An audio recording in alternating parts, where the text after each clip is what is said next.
Hi everyone, welcome back. In this video, I'm going to be showing you the alternative way of creating this cup. If you want to know how to create the handle, you'll need to watch my first video. So in this one, I'm only going to show you how to revolve this item in a different way. So I'm just going to borrow this sketch by saying Control C, and then I just want to suppress that item and put a new sketch on there. Control V. There's my sketch. I'm just going to drag this up. Right up there. Okay, so there's my sketch, edit sketch, and then I'm going to go normal 2. Okay, so you can see the sketch is fully defined, it just isn't located where it should be. So if I drag this out and then drag this back using that point back onto that origin, it goes black. Okay, so we want to use this part of the sketch and we want to offset it. So I'm going to use the offset command, or right click, offset, or you go to sketch and it's over here, offset entities. But before I do that, I want to create one more feature. I want to create that little dishing in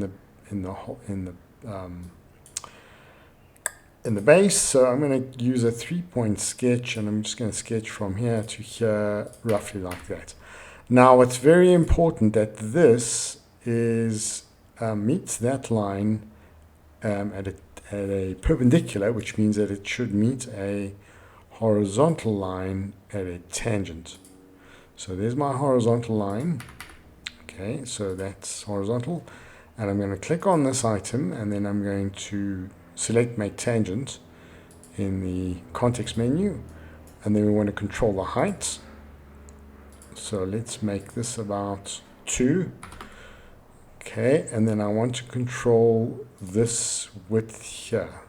So this goes to design intent, which I will talk about in class, where you put these dimensions. So let's make that about 1.8 as well.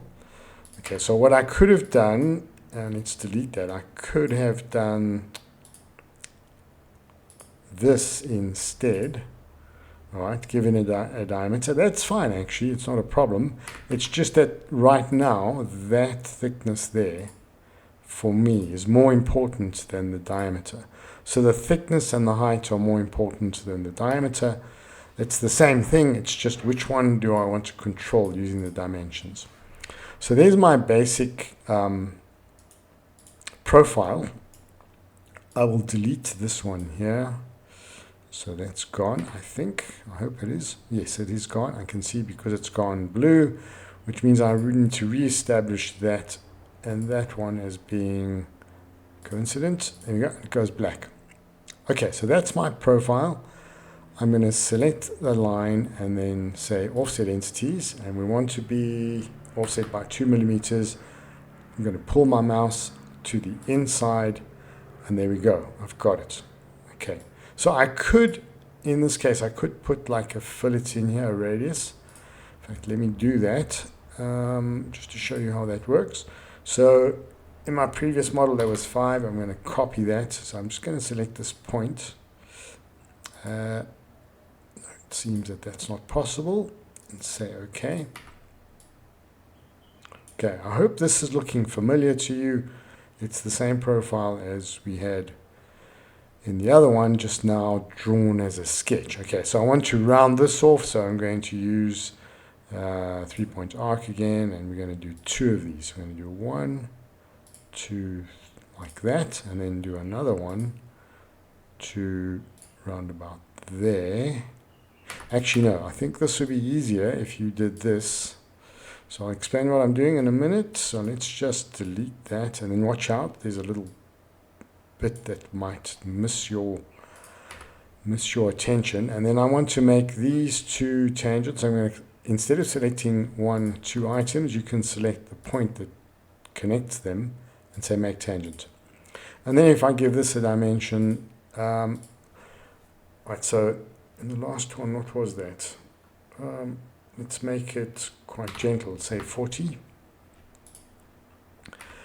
And here I want to just close this off by dragging a line out and just getting rid of those 2. Okay, now I think, yes, what we need now is an indication, no, that's the wrong point, make sure you select the line, an indication of how deep downward. So once again, this is design intent.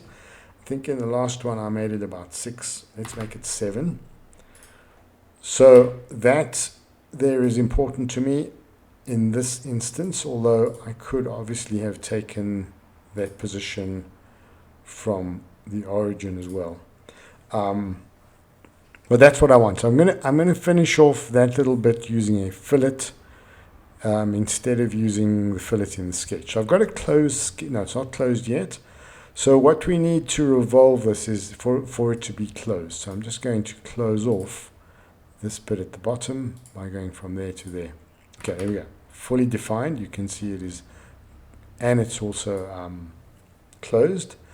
And there's a little bit of a problem with this dimension. You can see it's gone green. It wants to be relocated. You might just have to grab this. I don't know if it's going to do it. Let's see.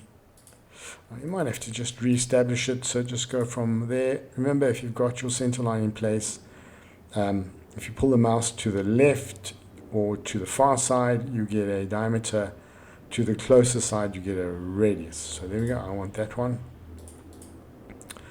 Complete. Good. Okay, so exit the sketch, and then in features, select Revolve Boss, and I'm going to select that as my axis of revolution. And you can see SolidWorks wants to know, well, which sketch do you want to use? So I'm going to select that contour there, and it seems not to be doing it. Let's see. This will do it. Okay, so I think here the let's see, intersects the center line. Reverse the direction. Oh, okay, watch out. So I've got thin feature selected here. You've got to deselect thin feature. I'm not sure why it did that. Because it was no, I'm not sure. That shouldn't really do that. Okay, so there's a little tip. Just watch out for the thin feature command. And there we go. So we've got the basic cup. Looks very smooth in. It's very similar to the other one. It's got the same features. The only thing I need to add in here are some fillets. So let's add in 2 of 0.5 each. 1, command, 2. Okay, and there we go. All right, and then the handle, of course, you can derive from the other video. Thanks for watching. See you in class.